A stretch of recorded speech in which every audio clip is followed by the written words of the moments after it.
사무엘 상을 이제 다 끝냈습니다. 그래서 오늘부터는 사무엘 하를 2시간에 걸쳐서 오늘은 사무엘 하 1장부터 7장까지, 다음 주에는 이제 사무엘 하 20장 마지막까지 여러분과 함께 이제 말씀을 전하도록 하겠습니다. 오늘 말씀은 여러분 말씀 중에 설교 중에 여러분과 함께 말씀을 듣도록 하겠습니다. 오늘 혹시 특송 준비해 오신 분 있으신가요? 특송 없으시면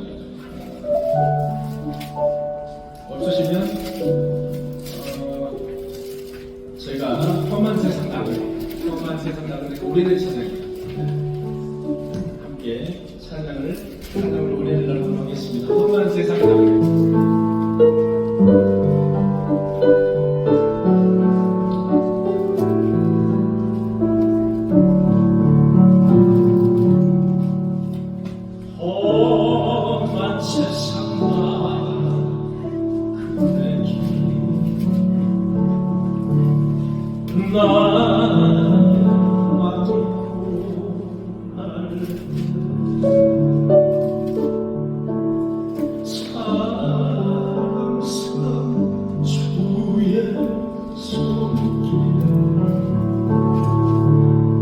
내 마음을 항상 구두 위에 주 나의 주님 내 마음에 기쁨 넘치네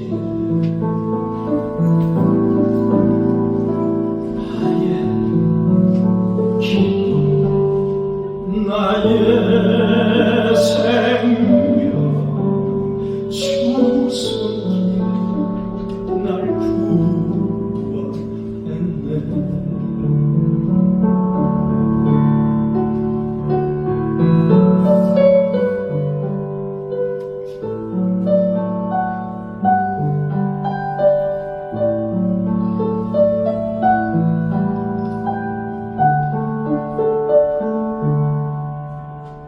주 예수를 내가 안고 나의 죄짐 벗었네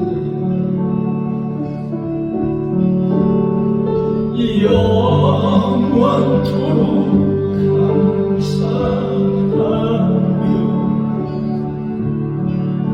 늘 주께 찬송 돌리리라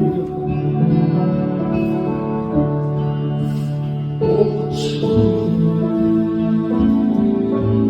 나의 주님 내 마음에 기쁨 넘치네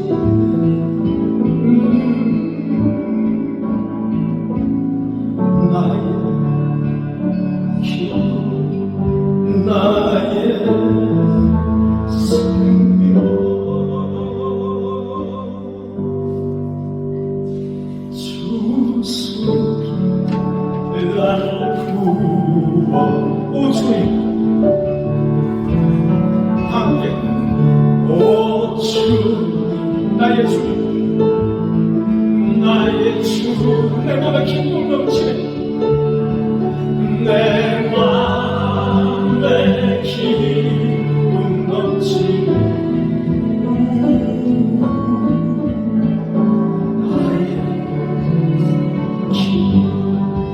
나의 생명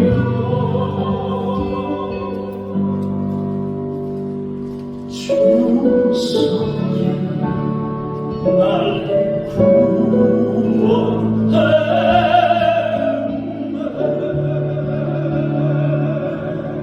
하나님께 모여봤습니다. 기도하시겠습니다.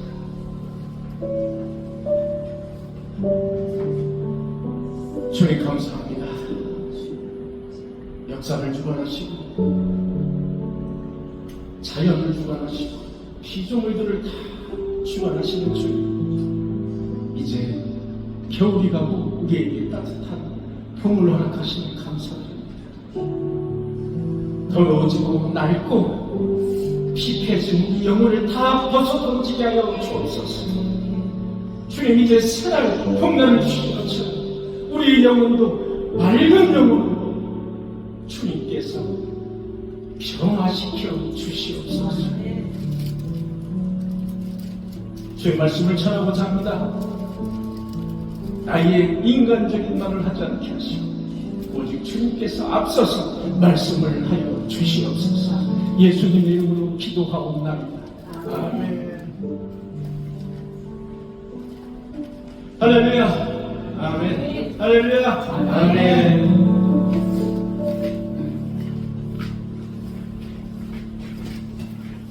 자, 여러분, 이제 우리는 사무엘까지 왔습니다. 여러분, 사무엘 하면은 여러분 이제 성경에서 생각나는 게 딱 있어야 됩니다. 사무엘이다. 그러면 사무엘을 낳은 사람 누구죠? 예, 여기 있습니다. 예. 사무엘을 낳은 사람이 한나예요. 잘 기억하시기 바랍니다. 사무엘을 낳은 사람이 한나. 자, 그래서 한나 이야기가 있습니다. 두 번째로 누구를 낳죠? 사무엘이 이야기가 있습니다. 세 번째로 사무엘이 기름을 처음 부은 사람이 누구죠? 사울이 이야기가 있습니다. 그 다음에 두 번째 기름 부은 사람이 다윗 이야기가 있습니다. 그래서 사무엘 상하하면 이렇게 4명의 이야기가 나옵니다. 어렵지 않죠? 연결시켜서 여러분들이 보면 어렵지 않아요. 자, 사무엘. 지금부터 몇 년 전 우리는 말씀을 보고 있는 걸까요? 여러분, 지금부터 약 3,000년 전. 그러니까 지금이 2023년이니까 저와 여러분들은 지금부터 약 3,000년 전에 역사를 보고 있는 겁니다. 사무엘이라는 역사. 자, 다윗이라는 역사를 보고 있는데, 그래서 사무엘 상하를 우리는 뭐라고 그래요? 무슨 사람은? 역사 사람이야. 왜? 역사를 보고 있기 때문에, 역사를 기록한 책이기 때문에 역사서다. 이렇게 이제 우리는 말을 합니다. 오늘은 1장에서 7장까지의 말씀입니다. 여러분들 성경을 사무엘 하 5장을 이제 펴주시기 바랍니다. 사무엘 하 이제 5장을 한번 펴서 5장 4절을 빨리 찾으시는 분은 5장 4절을 읽어주시기 바랍니다. 다윗이 30세의 왕이 올라 40년 동안 다스렸으되 예, 좀 읽어주시기 바랍니다. 헤브론에서 7년 6개월 동안 유다를 다스렸고 예루살렘에서 33년 동안 온 이스라엘과 유다를 다스렸다. 예, 자, 한번 넘겨주시기 바랍니다. 를 자, 넘겨주시기 바랍니다. 예, 됐습니다. 자, 다윗이 이제 30세의 왕위에 올라서 이제 어디를 다스렸냐면은 북이스라엘과 남유다가 있었는데 이 북이스라엘과 남유다가 정확하게 구분되지는 않았을 때입니다. 그런데 다윗이 살던 동네가 유다입니다. 밑에 동네, 예루살렘 그 밑에 동네 유다 쪽인데 바로 7년 6개월 동안은 헤브론, 여러분 보시면 헤브론 여기 있죠. 네. 헤브론을 7년 6개월 동안 헤브론에서 왕을 했고, 그 다음에 헤브론에서 서울을 옮겨요. 수도를 옮깁니다. 어디로 옮기느냐? 예루살렘으로 옮깁니다. 그래서 예루살렘에서 나머지 33년 동안 이스라엘, 온 유다를 다스렸더라. 그래서 전체적으로 다윗 임금이 몇 년을 다스렸더라? 40년을 다스렸더라. 몇 세의 왕이 돼서? 30세의 왕이 돼서. 네, 성경은 분명히 그렇게 말씀하고 있습니다. 자, 5장 10장 이하를 보면, 이 5장 10절 이하를 보면 이런 말씀이 있습니다. 이제 만군의 주 하나님이 다윗과 함께 하심으로 다윗이 점점 강대하여졌더라. 이런 말씀이 있습니다. 이제 만군의 주 여호와 하나님께서 다윗과 함께 하시는 장면들이 쭉 이제 끝까지 나옵니다. 만군의 여호와 하나님께서 다윗과 계속 함께 하시는 장면. 자, 이제 30세에 이제 왕위에 올랐어요. 그래서 이제 여호와 하나님께서 다윗과 함께 하시는 장면이 나온다. 그래서 당시에 얼마나 다윗의 이 왕권이 강했던지 두로 왕이 있어요. 두로. 자, 한번 넘겨주시기 바랍니다. 예. 자, 여러분, 두로 저기 있죠? 두로. 시돈과 두로 여기 있죠? 시돈과 두로. 여러분 보시면, 지도를 보시면 시돈과 두로가 있고, 바로 쭉 밑으로 내려오면 갈릴리 호수가 있습니다. 갈릴리 호수에서 쭉 밑으로 한참 내려오면 예루살렘이 있습니다. 그래서 이 이스라엘을 벗어나서 한마디로 지금으로 말하면 레바논을 말합니다. 시온과 두로 지방은 지금으로 말하면 레바논이다. 이렇게 이제 보시면 되겠습니다. 얼마나 그 다윗 왕의 왕권이 강했든지 두로 왕이 다윗에게 사절단과 백향목을 이제 보내요. 근데 그것만 보내는 게 아니라 목수까지 보내서 다윗 궁궐을 저주 장면이 나와요. 다윗 궁궐을 저주는 장면이 나오는데, 자, 레바논은 여러분 무엇이 많이 나냐면 백향목이라는 나무가 많이 납니다. 백향. 여러분 백향목은 향기가 있고 나무가 달달합니다. 수천 년을 가는 나무. 그 백향목이 나는 곳이 바로 시돈과 두루, 지금의 레바논이다 보시면 돼요. 시리아 쪽, 레바논 쪽, 약간 추운 쪽이죠. 그래서 지금도 여러분 예루살렘 성전 지금 이제 AD 70년에 파괴가 됐지만 예루살렘 성전을 무엇으로 졌느냐? 바로 백향목으로 졌습니다. 백향목. 아주 단단하고 향기 있는 나무, 백향목. 자, 그래서 그 정도로 다윗의 군사력이 막강했다. 그런데 이제 보시면 되겠습니다. 다윗은 수도를 이제 헤브론에서 어디로 옮겼어요? 자, 넘겨주시면 전으로 헤브론에서 이제 예루살렘으로 이제 수도를 이제 옮기게 되었습니다. 그런데 당시에 예루살렘은 그냥 예루살렘이 아니었어요. 지금처럼 이스라엘 사람들이 살던 예루살렘이 아니라 여부수족이라고 하나님을 믿지 않는 여부수족이 당시에 예루살렘을 정복하고 있었어요. 그래서 다윗은 군사를 이끌고 예루살렘으로 올라가면서 여부수족을 물리쳤어요. 그래서 여부수족을 물리치고 거기다가 다윗성을 졌습니다. 다윗성. 여러분 다윗성이 약간 생각하시죠? 예루살렘 성전 그 근처에 있다고 하는데 2007년도 제가 이제 다윗성을 찾아보니까 2007년경부터 다윗성이 발굴이 돼 있어요.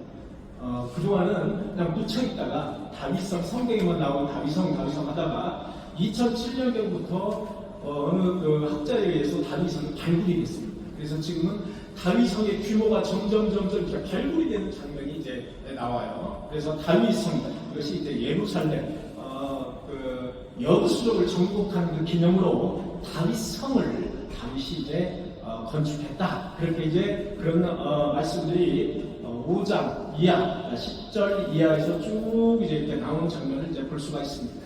자, 이어서 이제 사울에 이어서 이제 다윗이 이제 왕에 등극을 했지 않습니까? 이제 등극을 했는데 가장 그 이스라엘 민족을 괴롭히는 그 민족이 누구죠? 불자들이라고 하는 민족. 플레셋이에요. 팔레스타인. 지금도 가자 지구에 남아있지 않습니까? 이 플레셋이 가만히 있지 않잖아요. 늘 플레셋은 이스라엘을 괴롭히는 그 장면이 많이 나오고 성경에.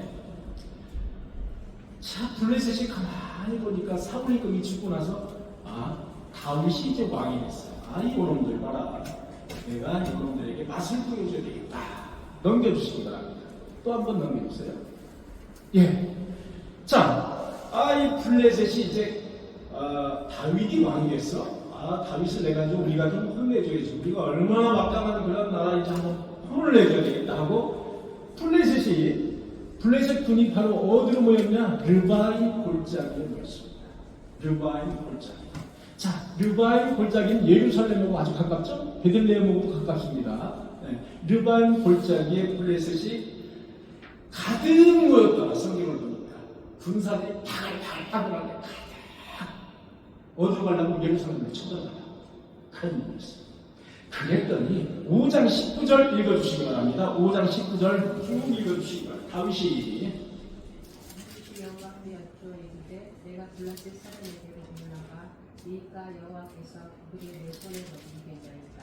아니 여호와께서 다윗에게 말씀하시되 올라가라. 내가 반드시 블레셋 사람을 내 손에 넘기리라 하시지. 5장 12장 19절의 말씀입니다. 다윗이 여호와께 여쭈었습니다. 다윗이 여호와께 여쭈는 것이 중요합니다. 여러분, 이렇게 다윗은 전쟁을 치기 전에 반드시 여쭈는 장면이 성경에 많이 나와요. 여쭈었습니다. 가장 핵심의 장면은 여호와께 여쭈어이르되, 이게 핵심입니다. 여쭈어이르되 내가 블레셋 사람들에게 올라가리라. 이것을 의역하면 내가 블레셋과 전쟁을 하니까 말까요? 이겁니다. 내가 블레셋과 전쟁을 할까요 말까요? 이렇게 여쭈는 거예요. 무작정 전쟁을 하러 올라가는 게 아니에요. 지금 이렇게 여쭈는 거예요. 그랬더니 여호와께서 말씀하신 거예요. 그들을 내 손에 또 넘기시겠습니까? 자, 내가 블레셋과 싸울까요 말까요? 내가 블레셋과 싸우면 블레셋을 내 손에 넘기시겠습니까? 이 이야기를 의역하면 내가 승리할 수 있겠습니까? 이런 말씀을 여쭙는 거예요. 여호와는. 그랬더니 여호와께서 다윗에게 말씀하시되 올라가라. 전쟁을 하라는 뜻이다. 올라가라. 내가 반드시 블레셋 사람을 내 손에 넘기리라. 내가 블레셋 사람을 내 손에 넘기리라. 이 얘기는 뭡니까? 내가 승리하게 도와주겠다는 이야기예요. 성도 여러분, 여러분들은 어떻습니까? 여러분들은 지금 평안한 길을 가고 계십니다. 여러분들 이렇게 위기에 전쟁이 있을, 또는 여러분들 길을 가다가 보면 어떤 때는 돌풀이 넘어져, 어떤 때는 앞에 이만한 장벽이 있어요. 또 보이지는 않는데 두려움이 있어요. 이럴 때 어떻습니까? 여러분, 누구에게 여쭈십니까? 전쟁에게 점을 칩니까? 무당에 가서 구슬합니까? 여러분, 누구에게 5,000원짜리 주고 가서 무슨 카페라고 했더라? 아우, 잘 도와주시네. 아우, 사주 카페를 그렇게 잘하시죠? 사주 카페 가보셨죠? 말씀 솔직히 얘기해보세요. 아멘이요? 사주 카페 자주 가시는구나. 그러시구나. 예, 이제, 왜냐면 미야기까지 가기가 한 머니까 사주 카페 가서 또, 오늘의 운세는 어떻게 될까? 뭐, 1,000원이니까 몇천 원 내면 되죠, 거기. 여러분, 제가 분명히 말씀드리지만은, 그것까지도 하나님은 싫어하신다는 사실. 왜? 하나님은 시기 질투하시는 하나님이라고 했죠? 시기하시는 하나님이기 때문에 나 이후에 어떤 다른 신이나 다른 어떤 피조물에게 여쭙거나 의뢰하는 거 싫어하신다는 거예요. 시기하시는 하나님. 그랬더니 올라가라. 그래, 싸움해라. 내가 블레셋 사람을 내 손에 넘기리라. 여러분, 그래서 다윗은 올라갔습니다. 그래서 블레셋을 물리쳤습니다. 자, 여기 바알 브라심이라고 되어 있죠. 바알 브라심. 여러분, 블레셋 사람들은 무엇을 믿느냐? 하나님을 믿지 않아요. 바알 신을 믿습니다. 바알 신. 그래서 바알 브라심, 바알을 어떻게 했다? 때려 부셨다. 이 얘기가 바알 브라심. 그래서 블레셋을 때려 부신 다음에 그 지역을 바알 브라심이라고 지명을 한 거예요. 그래서 바알 브라심. 이렇게 블레셋을 물리쳤어요. 물리쳤는데 5장 23절 여러분 읽어주시기 바랍니다. 5장 23절. 됐습니다. 자, 5장 23절 읽기 전에 이렇게 바알브라심에서 이제 바알브라심이라고 이제 승리한 다음에 그 지역을 바알브라심이라고 이제 명명했습니다. 이제 블레셋이 다 이제 패하고 도망간 줄 알았더니 다시 블레셋이 이제 힘을 합쳐가지고 다시 어디로? 다시 유바임 골짜기 때 또 모이는 거예요. 또 모여나 또 이제 전쟁을 하는 거예요. 또 전쟁을 하려고 또 새카맣게 또 모이고. 자, 5장 23절을 읽어주시기 바랍니다. 다윗이 여호와께 여쭈니 이르되 올라가지 말고 그를 뒤로 돌아서 뽕나무 숲을 맞은편에서 그들을 이습하되 뽕나무 꼭대기에서 과금 걷는 소리가 들리거든 곧 공격하라.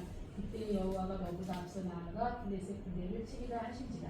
이에 다윗이 여호와의 명령대로 하나님 블레셋을 물리쳤다. 여러분, 두 번째로 다윗이 여호와 하나님께 여쭙는 장면입니다.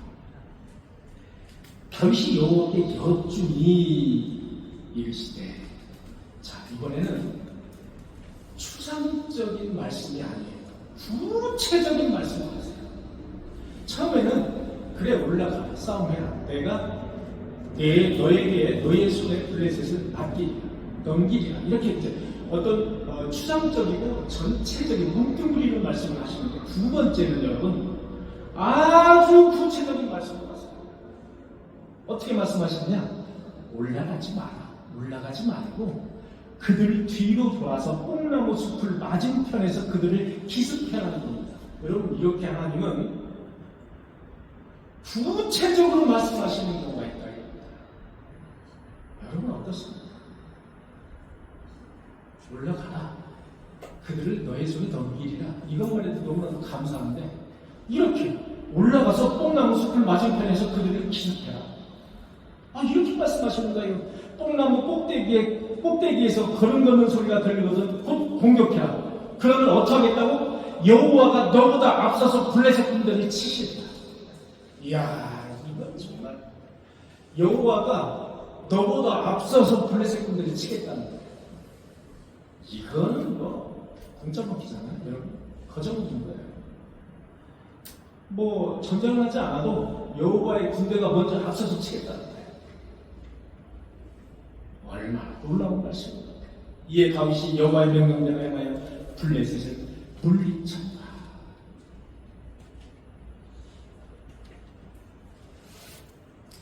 사랑하는 성도 여러분, 보장된 형통의 삶의 조건은 무엇일까요?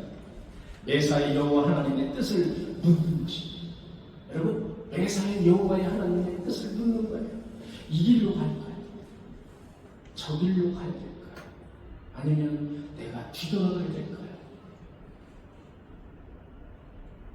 여러분 이렇게 항상 여호와 하나님께 묻는 것이 습관이 돼요. 묻는 것이 습관.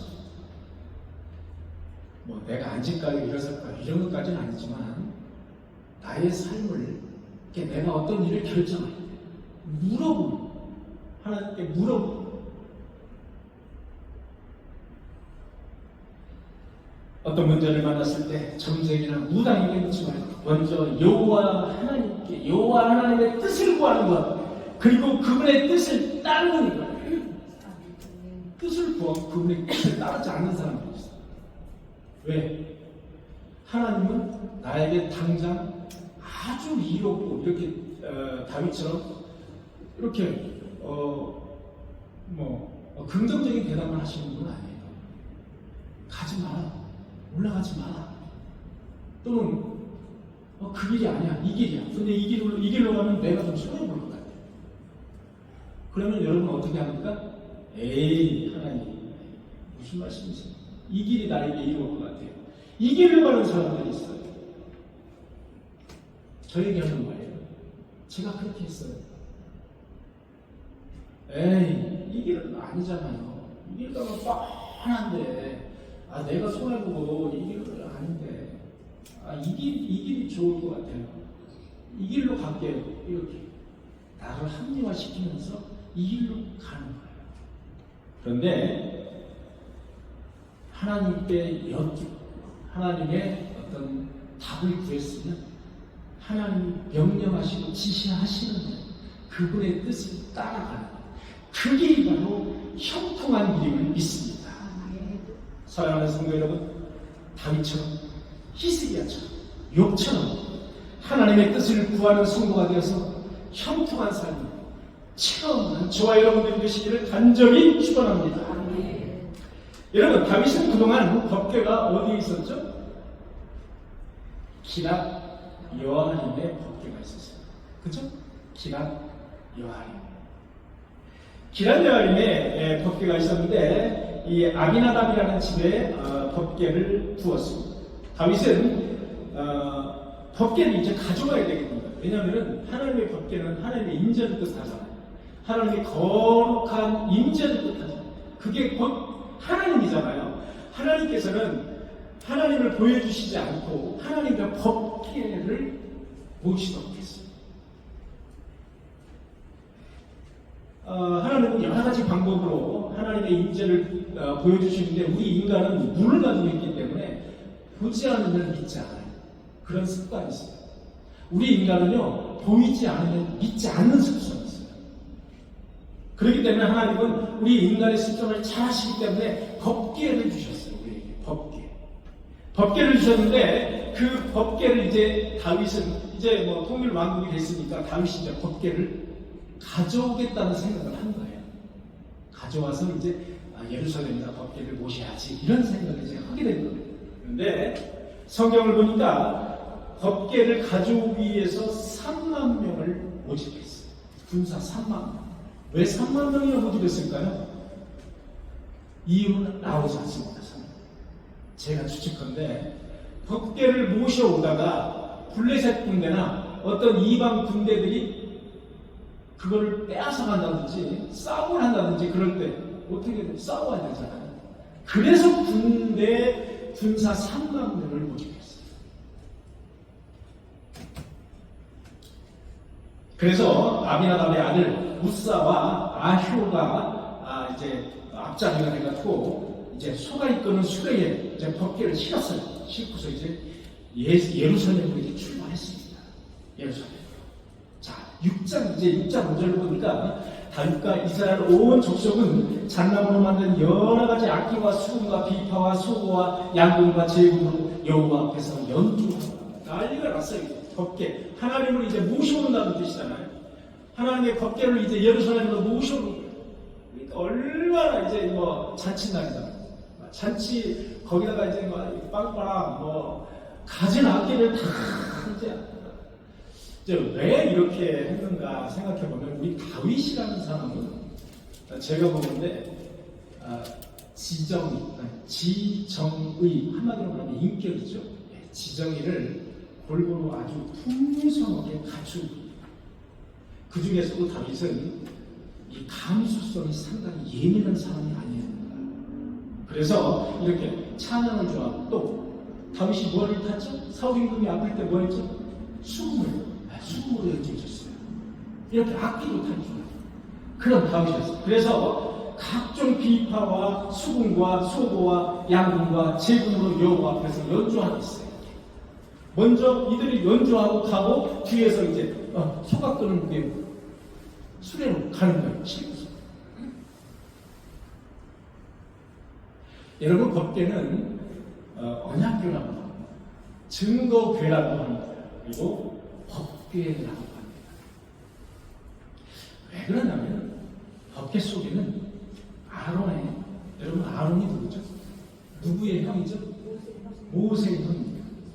모세의 형인 아론이 짚었던 쌍난 지팡이가 있어요. 여러분 지팡이가 뭐 나무를 깎아서 죽은 지팡이잖아요. 지팡이 아무리 들까지 쌀이 납니까? 안 나잖아요. 그런데 아론의 쌍난 지팡이가 거기 들어가 있어요. 그것은 예수 그리스도의 부활을 의미합니다. 그 다음에 만나가 들어가 있어요. 만나가 뭡니까? 이스라엘 백성들을 출애굽해서 무려 40년 동안이나 이스라엘 백성들을 배고프지 않게 먹여주신 그것이 바로 만나. 육의 양식이다 이렇게 보시면 되겠습니다. 그 다음에 거기에 들어가 있는 것이 언약의 돌판, 십계명을 새긴 언약의 돌판. 그래서 이제 법궤라고 합니다. 그것은 영의 양식이 되겠습니다. 이렇게 아론의 쌍난 지팡이 만나, 그 다음에 언약의 돌판 2개 이렇게 거기다가 집어넣어요. 그래서 여러분 이것을 언약궤다, 증거궤다, 법궤다 이렇게 이제 말을 합니다. 그 나무는 이 법궤는 씨된 나무라고 지금으로 말하면 아카시아 나무. 여러분 아카시아 나무 아시죠? 아카시아 나무가 이만하잖아요. 이렇게 크면 이만합니다. 여러분 아카시아 나무의 특징이 뭔지 아십니까? 저희는 대관령에 펜션이 하나가 저희가 있는데 여러분 안 가보신 분들 있으시죠? 거기 가면은 화로 나무로 이제 불을 떼는데 그 대관령에는 잣나무 그다음에 그 오래 타는 나무가 뭐죠? 그 참나무가 거의 뭐 태반이죠. 참나무. 그래서 이제 가을쯤 되면은 참나무를 이제 감벌을 합니다. 감벌한 참나무를 팔아요. 한 차씩 이렇게 팔아요. 그럼 그걸 가지고 사가지고 와가지고 그걸 이제 떼요. 해서 그거를 이제 방도 따뜻하게 하고 또 이렇게 하는 겁니다. 근데 제가 참나무를 떼보니까 여러분 참나무는요 대단한 거예요. 타잖아요. 한참 탔어요. 하는데 숯이 그대로 남아있어요. 얼마나 오래 가는지 숯이 그대로 빨갛게 남아요. 그게 참나무. 여러분 그런데 아카시아 나무 아시죠? 아카시아 나무를 한번 떼보세요. 하잖아요. 한 참나무에 한 반도 안 가요. 반이 뭡니까? 3분의 1도 안 갑니다. 탔잖아요. 탐과 금이 없어져요. 재가 되고 없어져요. 흔적도 없어요. 여기 시들나무, 이 아카시아 나무는 흔적이 없습니다. 참나무는 숯으로 남아요. 아카시아 나무는 흔적이 없어요. 자, 왜 이 법계를 참나무나 아니면 백향목이나 이런 단단한 나무로 만들지 않고 시들나무로 만들었을까요? 시들나무 여러분 뒤틀립니다. 나무가 뒤틀리고 나무가 힘이 없어요. 질기기만 하고 힘이 없고 뒤틀려요. 왜 시들나무로 법계, 이 중요한 법계를 만들라고 하셨을까요? 시들나무는 바로 우리 인간의 모습을 뜻합니다, 여러분. 우리 인간의 모습. 우리 인간은 수시로 마음이 변해요. 수시로 뒤틀려요. 수시로 하나님을 원망해요.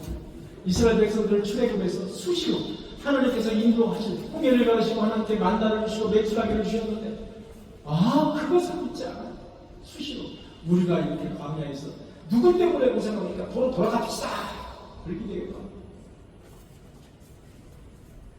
그런데 하나님이 법궤를 만들 때 시들나무로 만들게 안팎을 금으로 도장을 하셨어요. 그래서 이 법궤는 시들나무로 만들었되 안팎을 금으로 꽉 도장을 하는 거예요. 그러면 움직이지 않죠. 뒤틀리지 않아요. 그러면 금은 무엇을 해요? 금은 바로 여호와 하나님을 의미합니다. 그래서 우리는 씨된 나무와 같은 존재입니다. 그래서 씨된 나무가 뒤틀리지 않도록 안팎으로 여호와 하나님을 신뢰하면서 동행하면서 가야 되는 그런 존재입니다. 이 법궤, 나중에 한번 이제 법궤에 대해서 여러분과 함께 말씀을 나누는 시간이 있을 거예요. 아주 만들 때부터 아주 중요한 의미를 가지고 있는 법궤. 자, 민수기 4장 15절에 보니까 고앗 자손들이 해야 될 일에 대해서 성경은 말하고 있어요. 민수기 4장 15절에 뭐라고 말하느냐? 아론과 그의 아들들이 성소와 성소의 모든 기분 없는 일을 마치거든 고앗 자손들이 와서 매일 것입니다. 고앗 자손들이 와서 매일 것입니다. 그러나 성물을 만지지 마라. 그들이 죽으리라. 법궤를 이제 고앗 자손들이 매이는 역할을 이제 하는 거예요. 이렇게 민수기에 분명하게 나와 있어.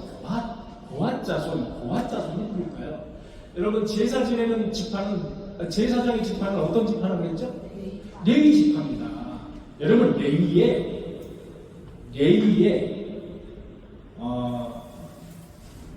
둘째 아들이 고앗이라는 사람. 레위의 둘째 아들 고앗이라는 사람. 여러분 고앗의 아들이 아므람이라는 사람. 아므람 혹시 기억하시는 분 없으신가요? 예. 아므람이 누구와 결혼을 했느냐? 고모와 결혼, 요게벳과 결혼을 합니다. 그래서 누구를 낳죠? 모세를 낳습니다. 모세의 아버지가 누구라고요? 아므람이라고요. 모세의 어머니가 누구라고요? 요게벳이라고요. 그래서 이렇게 고앗이라는 사람은 레위, 제사장 지파인 레위의 둘째 아들이에요. 둘째 아들. 그래서 반드시 고앗 자손들이 이 법궤를 메고 가라는 거예요. 그렇게 하나님은 말씀해 주셨어요. 만지면 어떻게 된다? 메기만 하고 만지지는 말라. 만지면 어떻게 하리라? 죽으리라. 만지지 못하게 됐어요. 자, 6장 6절에 보니까 소들이 날뛰었어요. 소들이 뛰므로. 자, 이제 소가 이제 마차를 끌고 가잖아요. 끌고 가는데 덜컹덜컹 할 거 아닙니까? 어떤 돌뿌리에 걸리기도 하고 막 덜컹덜컹 할 거예요. 그런데 이제 덜컹 하니까 소들이 이제 깜짝 놀라가지고 날뛰는 거예요. 소가 날뛰니까 법궤가 막 쓰러질 것 같잖아. 이제 법궤가 쓰러지려고 그래. 그러니까 웃사가 손을 들어서 법궤를 딱 고정시켰어요. 못 움직여. 궤를 툭 들었더니 그가 하나님의 궤 곁에서 죽으리라.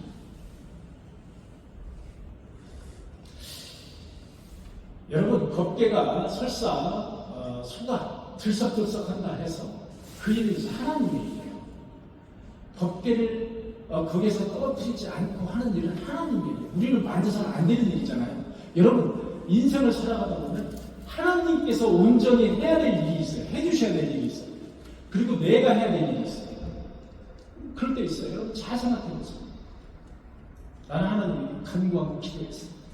자, 그럼 이제 누가 할 일이에요? 하나님이 해주셔야 될 일이에요. 그것까지 우리가 할 수가 없어요. 자, 법궤는 만지지 말라고 그랬어요. 만지지 말아야 돼요. 만지지 않아야 돼요. 자, 분명히 하나님께서 그렇게 말씀하셨어요. 그런데 하나님의 일을 내가 가서 만짐으로 간여를 한 거죠. 간여를. 그래서 그 자리에서 궤 곁에서 죽었더라. 자, 이제 다윗성으로 이제 언약궤 법궤가 이제 이동합니다. 다윗은 궤를 맨 그 사람들이 6걸음을 옮길 때마다 하나, 둘, 셋, 넷, 다섯 6걸음을 멈추게 했어요. 멈추게 한 다음에 그 다음에 소와 살찐 양을 제물로 바쳤어요. 하나님 제사를 지는 거예요. 하나, 둘, 셋, 넷, 다섯 6걸음 간 다음에 또 멈추고 또 제사를 지는 거예요. 그러면 얼마나 오랫동안 궤가 이동을 했을지 우리는 짐작할 수 있다. 그리고 모시로 만든 에봇을 거쳤어요. 다윗은 모시로 만든 에봇. 여러분, 에봇은 누가 입는 그 옷이라고 그랬죠? 에봇.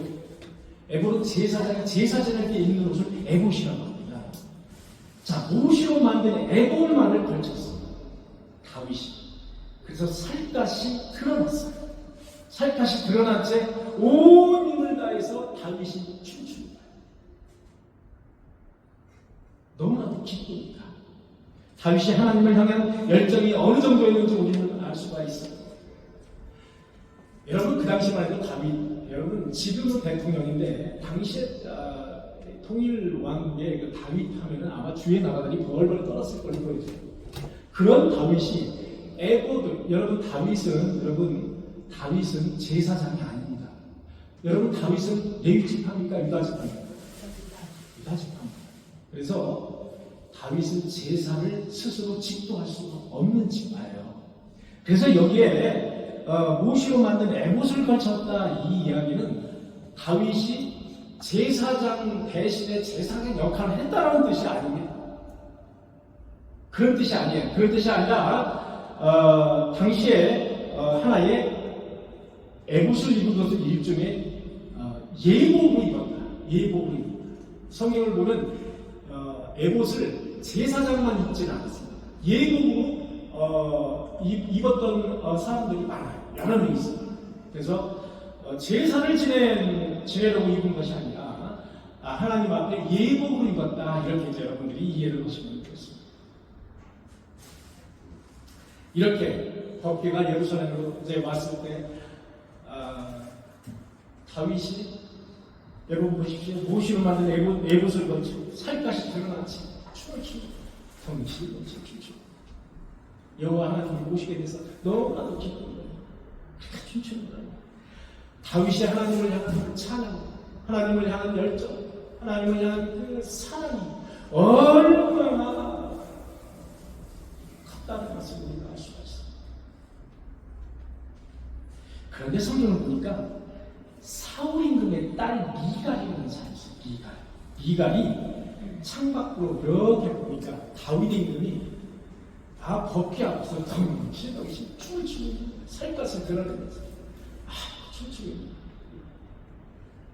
그것을 보고 이 미갈이 뭐라고 얘기하느냐, 채통 없이 신하들 앞에서 당신이 그렇게 춤을 추면 되겠습니까? 이러면서 다윗의 이름을 업신여겼더라, 이런 말씀이에요. 그 다음 구절을 보니까 미갈이 죽는 날까지 자식을 낳지 못하였더라. 그것 때문에 징계를 받았습니다. 사랑하는 성도 여러분, 제가 이제 박명원 사님을 보면은 참 그런 박명원 사님이 찬양하면서 덩실덩실 춤추고, 지지난 중인가 우리 박명원 사님이 생일이었잖아요. 생일날 생일 축하합니다 하니까 이 허리도 잘 돌아가지도 않는 허리를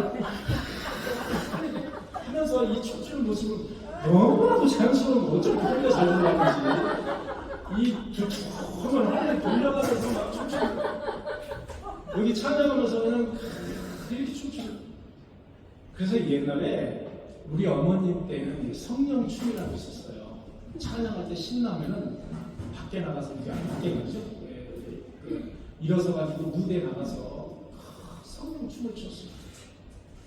그게 지금 생각해보면 다윗 임금이 여호와의 궤 앞에서, 여호와의 언약궤 앞에서 덩실덩실 춤추는 모습과 동일한 거예요. 여러분, 그래서 찬양할 때 춤추며 찬양할 때 흘러서 찬양하고, 악기를 다 동원해서 냄비까지 동원해서 찬양하고 춤하는 거예요. 여호와 하나님께 그렇게 찬양을 하는 거예요. 모든 악기를 다 동원해서 찬양하라고. 여러분, 시편 150편에 있잖아요. 하나님은 영광받고 찬양받기를 즐기하시는 하나님을 믿습니다. 그런데 그것을 흉보, 왕이 채통 없이 어디 맨 살갗을 드러내고 덩실덩실 춤을 춥니다. 그랬던 그 미갈이 징계를 받아서 아기를 낳지 못하고 징계를 받아요. 여러분, 결론적으로 여호와 하나님은 하나님 앞에서 어린아이처럼 순수하게 춤추고, 어린아이처럼 소리 지르면서 악기를 동원해서 그렇게 뛰어노는, 즐겁게 그렇게 소통하는 그런 모습을 좋아하신다는 거예요. 여러분, 하나님 앞에서 무게 잡지 마세요. 무게하면 제가 또 한무게 하잖아요. 적는데 찬양하면 이 무게가 한 3분의 1로 줄어드는 것 같아요. 막 그냥 저도 찬양하면 진짜 막 정신없이 하는데, 그래도 저를 내려놓지 못하고 찬양할 때가 많아요. 하나님 앞에는 어린애처럼 순수하게 찬양해야 돼요. 다윗처럼. 하나님 그것을 좋아하십니다. 내가 너희를 지었나니, 너희를 지은 목적이 뭐예요? 찬양하기 위해서. 찬양하기 위해서. 바로 그거예요. 하나님께 열정적으로 몸과 마음을 바쳐서 찬양하는 것을 이상하게 생각하거나 업신여기지 마십시오. 다윗처럼 하나님의 궤 앞에서 춤추어 뛰면서 열정적으로 찬양하는 저와 여러분들이 되시기를 간절히 축원합니다. 자, 이제 다윗은 자기의 궁궐도 줬어요. 궁궐도 짓고 이제 궤까지, 언약궤까지 이제 예루살렘으로 이제 모셨어요. 그리고 나서 이제 나단 선지자가 있었는데, 그 나단 선지자에게 이렇게 말합니다. 나는 백향목으로 지은 궁궐에서 지금 살고 있는데 하나님의 궤는 여전히 성막 안에 있다. 여러분, 하나님의 궤는 성막 안에 있었죠, 본래. 그렇죠? 여호와 하나님께서 성막을 건축하라고 해서 성막을 지으시고 그 안에 궤를 이제 모셔놓았단 말이에요. 그걸 그대로 가져온 거예요. 성막 안에 있다. 그러면서 너무나도 가슴이 아프다는 거예요. 나는 이렇게 백향목으로 지금 좋은 궁궐에서 살고 있는데 하나님의 궤는 이렇게 성막 안에 초췌하게 있다는 거예요. 그 얘기는 뭡니까? 나 이제 배가 이제 불러. 난 이제 헐만큼 했고 나 이제 나의 삶을 좀 이제 백향목으로 이렇게 근사하게 졌어. 그러니 이제 하나님의 이제 이 궤도 좀 언약궤도 좀 근사하게 쳐서 거기다 좀 보면 어떨까 이런 생각을 드디어 했다는 거예요. 다윗이. 여러분 아쉽게도 다윗 임금은 성전, 이 언약궤를 보관하고 언약궤를 놓고 제사를 지내는 성전을 먼저 지은 것이 아니라 자기의 궁전을 먼저 졌습니다.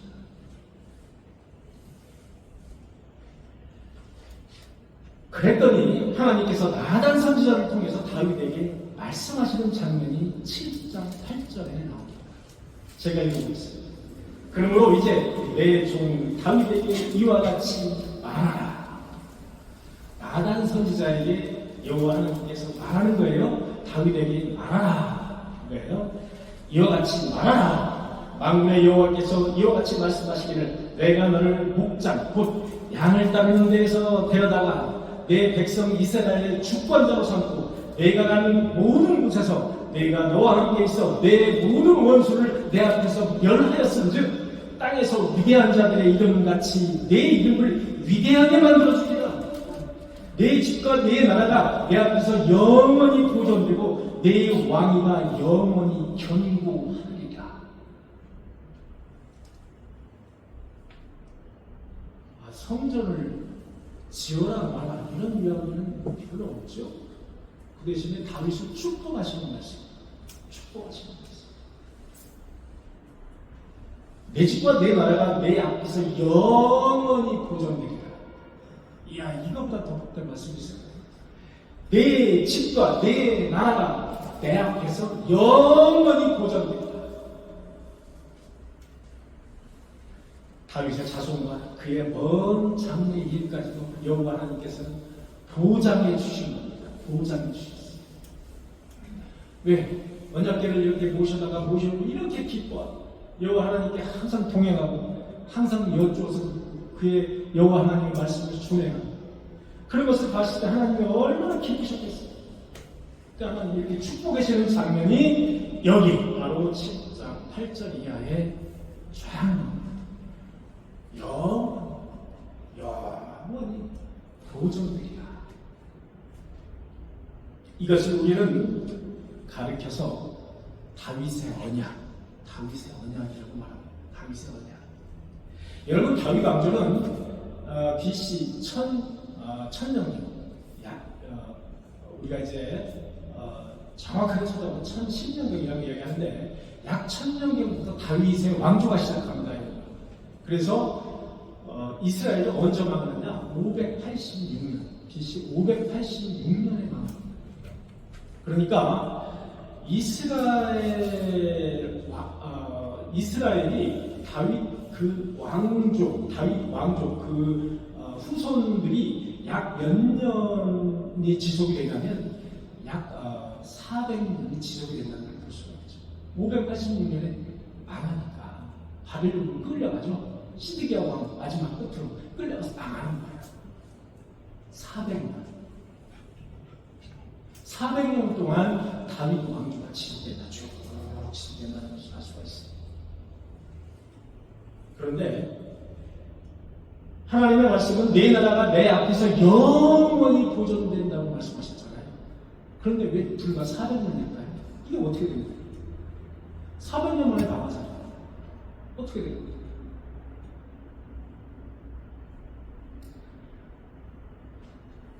여러분 다윗을 통해서 다윗의 후세 쭉 통해서 누가 탄생하죠? 예수 그리스도가 탄생합니다. 다윗을 통해서 다윗의 혈통을 통해서 바로 유다 지파를 통해서 예수 그리스도가 탄생하는 것을 볼 수 있어요. 그래서 여기서 말하는 영원히 보존되리라고 말씀하신 것은 궁극적으로 예수 그리스도의 탄생을 다윗의 혈통을 통해서 탄생한다는 말씀을 의미하는 거예요. 우리가 효율적으로 다윗의 후손들이 끝까지 계속해서 지금까지 영원이라고 말씀하신 것이 아니라 영적으로 바로 다윗의 언약을 말씀해 주신 겁니다. 예수 그리스도가 탄생하신 그게 바로 영원한 나라가 이루어진다는 그런 말씀이라는 것.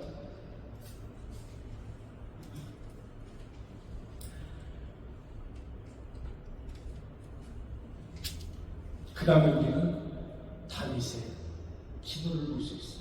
하나님께서 이렇게 영원한 나라가 이루어지리라고 말씀하시고 여호와 하나님께서 다윗에게 이렇게 축복해 주신 그 다음에 다윗이 기도하는 모습을 나는 7장에서 다윗이 기도하는 모습. 제가 한번 쭉 다윗의 기도를 여러분들 한번 읽어드리겠습니다. 여기 사무엘을 보면은 한나의 기도, 여러분 지지난주에 한나의 기도했었죠. 우리가 한나가 이렇게 기도했다. 한나의 기도가 있어요. 근데 사울 임금의 기도가 있었습니까? 지난주에 없었어요. 그러나 다윗의 기도가 있습니다. 다윗의 기도. 자, 18절에 보니까 다윗 왕이 여호와 앞에, 언약궤죠. 여호와 앞에라는 것은 언약궤 앞에 이런 말입니다. 여호와 앞에 들어가 앉아서 이르되 주 여호와여, 나는 누구이뇨? 나는 내 집은 무엇이기에 나를 여기까지 이르게 하셨나? 여러분, 다윗 임금이 여호와 하나님에게 기도하는 첫 장면을 여러분 잘 머릿속에, 가슴속에 간직하시기 바랍니다. 다윗 왕이 여호와 앞에 들어가 앉아 이르되 주 여호와여, 나는 누구입니까? 제일 먼저 하나님 앞에 물어본 질문은 나는 누구입니까? 이었습니다. 저와 여러분은 누구십니까? 여기 앉아계신 여러분은 하나님 앞에 누구시냔 말이에요. 이런 근본적인 질문을 다윗은 하고 있는 겁니다. 내 집은 무엇이기에 나를 여기까지 이르게 하셨는 겁니까? 여러분, 다윗의 기도는 하나님의 은혜에 대한 감격과 감사로 시작한다는 것을 알 수가 있습니다. 하나님 앞에 시간을 따로 내서 여호와의 언약궤 앞에서 꿇어 앉아서 하나님 앞에 감격과 감사하는 기도로 시작한다는 것을 알 수 있습니다. 나 같은 죄인이, 나 같은 이런 못난 사람이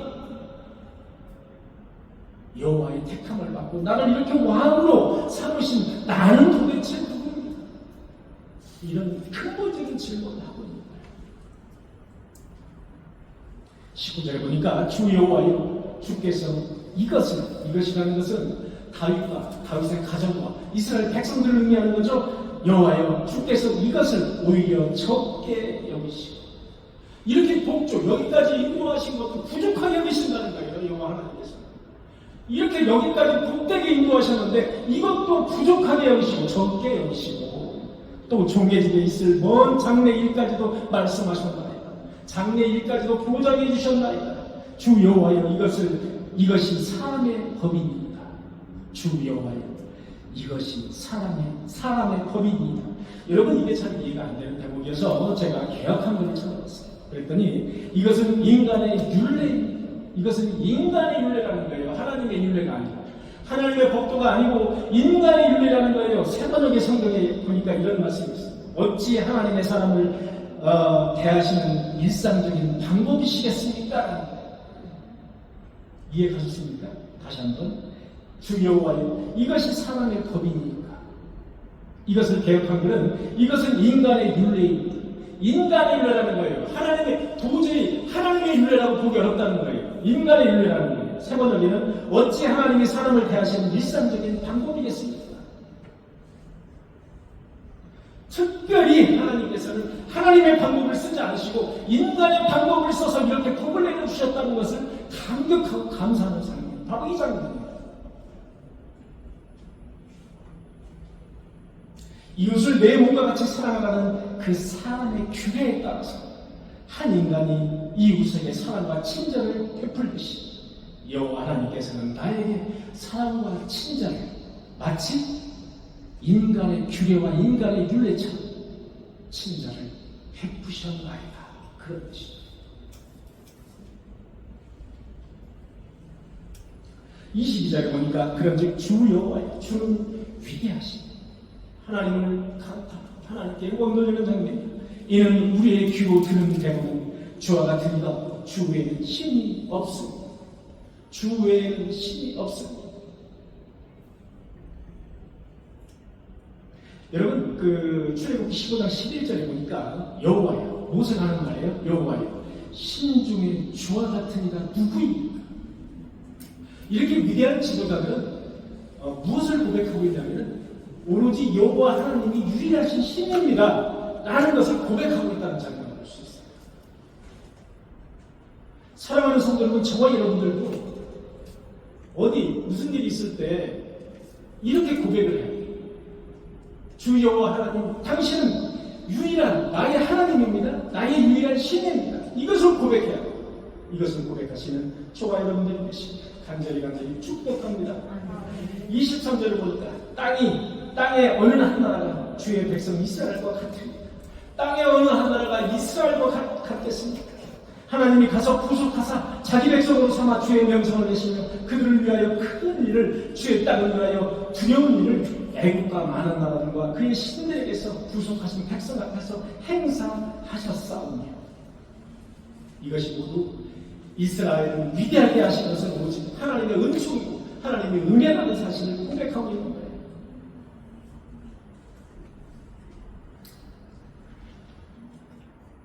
예. 29절 마지막 절을 한번 보도록 하겠습니다. 7장 29절을 마지막 장을 보면 이제 청하는데 이제 원하오되 주의 집에 복을 주사 주 앞에 영원히 있게 하옵소서. 주의 집에 복을 주사 주 앞에 영원히 주님 앞에 있게 하옵소서. 주 여호와께서 말씀하셨사오니 주의 종의 집이 영원히 복을 받게 하옵소서. 여러분 액자에서 많이 보셨죠? 주의 종의 집이 영원히 복을 받게 하옵소서. 그죠? 액자에 여러분 가면 액자 이런 거 많이, 그죠? 걸어놓는 거 많죠. 바로 이것이 다윗이 마지막 여호와 하나님께 기도하는 점. 주의 종의 집이 영원히 복을 받게 하옵소서. 주의 종의 집. 주의 종이라고 표현했어요. 왕임에도 불구하고 주의 신부입니다. 그저 그냥 주의 신부로 부릅니다. 주의 종의 집이 영원히 복을 받게 하옵소서.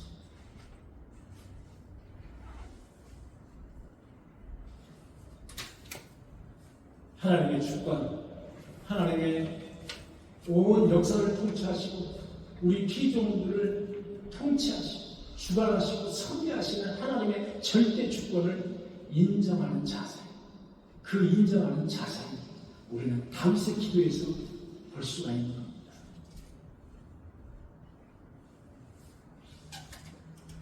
사랑하는 성도 여러분, 우리는 이제 그 유명한 이스라엘 백성들에게 가장 존경하고 가장 역사적으로 가장 중요한 인물이 누굽니까? 라고 이스라엘 백성들에게 물었습니다. 이스라엘 백성들이 한결같이 공통적으로 대답하는 말은 다윗이라고 합니다. 왜 그럴까요? 그만큼 다윗은 모든 일에 있어서 하나님과 형통했던 사람, 하나님과 교통하면서 그 명령을 따라 그러면서 모든 일에 하나님과 형통했던 사람. 물론 중간에서 큰 죄를 지기도 했죠. 또 그럴 때 눈물을 회개한다는 건 뭡니까? 하나님이 살아계신 역사하신다는 사실을 믿는 거예요. 믿지 않으면 회개가 나오지 않습니다. 용서하고 그렇게 살아간다. 삶의 형통함을 살아간다. 그런 다윗. 사랑하는 성도는 우리도 다윗의 것처럼 하나님과 늘 소통하고 하나님께 찬양하는 데 결의하자. 기쁨으로 하나님께 찬양해서 우리의 삶이 형통하시는 삶을 사시고 간절히 축원합니다. 기도하시겠습니다. 주님 감사합니다. 우리도 다윗의 것처럼 하나님과 늘 소통하면서 그래서 하나님이 주시는 큰 축복들을 받아 누리면서 형통하는 삶을 살아가기에 부족함이 없는 우리 인도군에게 성도들이 모두 되게 하여 주시옵소서. 예수 그리스도의 이름으로 간절히 기도하옵나이다. 아멘.